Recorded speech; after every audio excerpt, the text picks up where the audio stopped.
Kita lanjutkan tutorial kita tentang belajar web scraping, scraping halaman web dengan Python dan juga Beautiful Soup. Kali ini kita akan membahas tentang fungsi find dan fungsi find all di Beautiful Soup.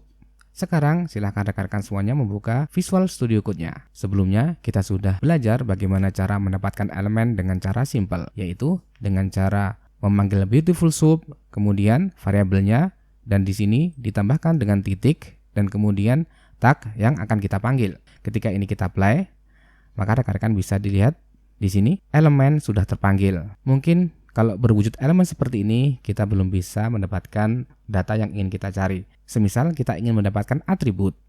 Di sini atribut untuk sebuah link adalah href. Dan di sini ketika kita ingin mendapatkan linknya, maka kita bisa menuliskan seperti ini. Kita tambahkan saja href. Href ini merupakan atribut yang akan kita panggil. Di sini tagnya A, maka ini adalah A. Dan di sini adalah href, maka yang kita panggil adalah hrefnya. Coba kita apply. Oke, rekan-rekan bisa melihat di sini yang kita dapatkan hanya linknya saja. Jadi, ketika kita ingin mendapatkan linknya saja, maka kita bisa menggunakan sintaks SOAP, kemudian A, ini adalah tagnya, kemudian atributnya yang akan kita panggil. Sekarang saya akan mengenalkan fungsi find. Apa fungsi find?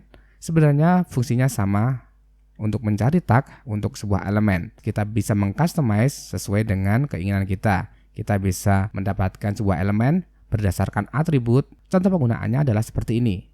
Kita lakukan print, kemudian SOAP, kemudian find, kemudian di sini dilanjutkan dengan tagnya. Ketika kita ingin mendapatkan tag A, maka kita bisa menuliskan A seperti ini. Kemudian ketika kita hanya ingin mendapatkan atribut href, maka kita bisa menuliskan di belakangnya href seperti ini.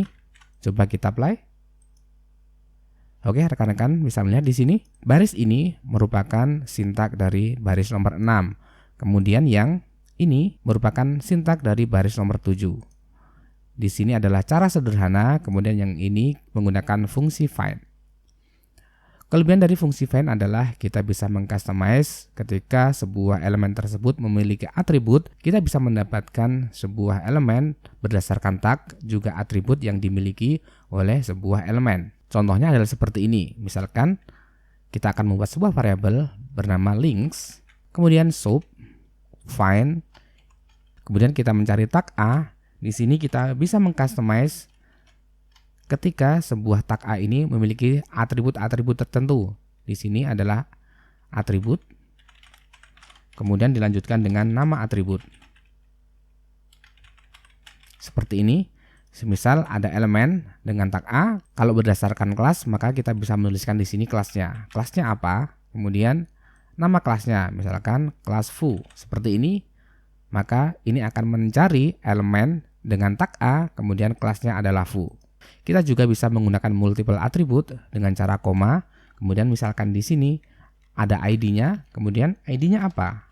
Nah, di sini adalah nama ID-nya. Itulah perbedaan antara penggunaan cara simple dengan kode baris nomor 6 dan menggunakan fungsi find. Kita bisa mengcustomize sesuai dengan atribut-atribut yang ada pada elemen tersebut. Agar rekan-rekan tidak bingung, langsung saja kita demokan penerapannya di dalam sebuah website. Oke, di sini saya akan membuka sebuah artikel di dalam halaman Riva Media. Kita ambil di sini ya rekan-rekan semuanya.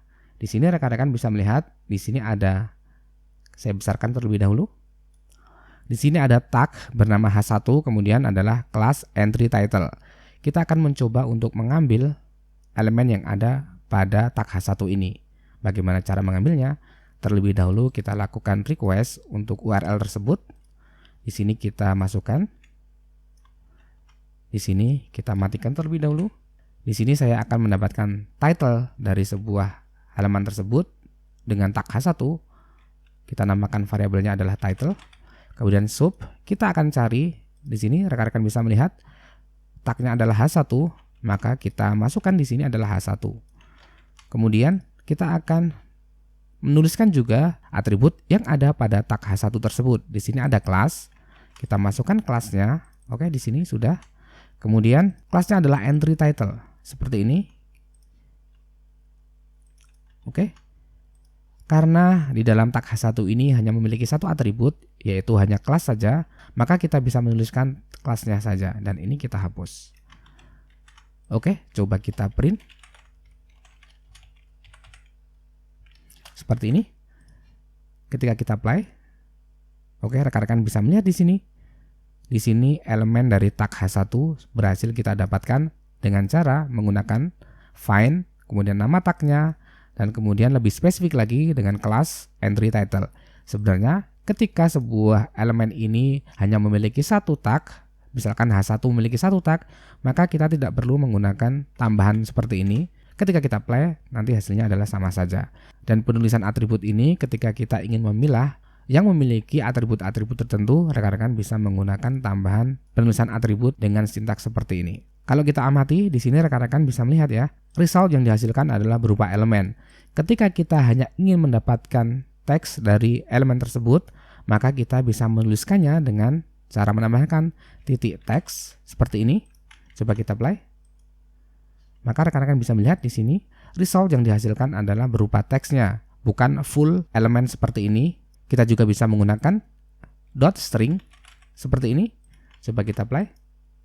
Oke, hasilnya sama saja menggunakan teks dan juga menggunakan dot string. Kemudian kita akan mencoba fungsi yang lain, yaitu fungsi find all. Oke, sekarang kita akan mencoba untuk mendapatkan links dengan cara menggunakan find all. Oke, links sama dengan SOAP, kemudian find all seperti ini.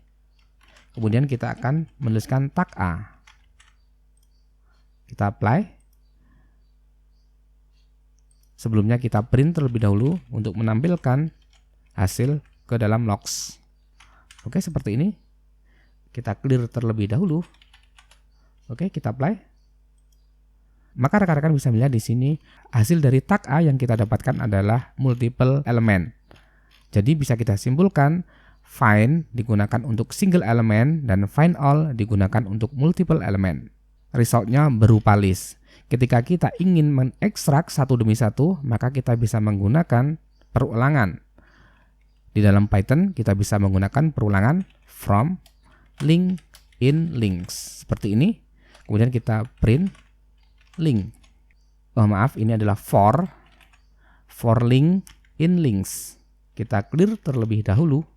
Kita apply. Oke. Di sini hasilnya hampir mirip ya, karena kita belum mengekstrak URL dari link tersebut. Untuk mengekstrak linknya, maka kita bisa menambahkan href.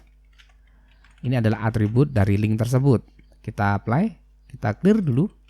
Oke, kita apply. Oke, rekan-rekan bisa melihat di sini kita sudah mengekstrak linknya saja. Itu adalah fungsi dari find all. Kita juga bisa menambahkan atribut yang terdapat pada link tersebut. Semisal kita akan mencari link dengan atribut tertentu. Oke, rekan-rekan semua bisa melihat di sini. Di sini ada link di dalam sidebar ini, ada link. Kemudian di sini juga ada atribut-atributnya. Misalkan di sini adalah, kita besarkan terlebih dahulu. Di sini ada link, kemudian di sini ada atribut rel bookmark. Kita akan mencoba untuk mendapatkan semua link dengan atribut rel bookmark.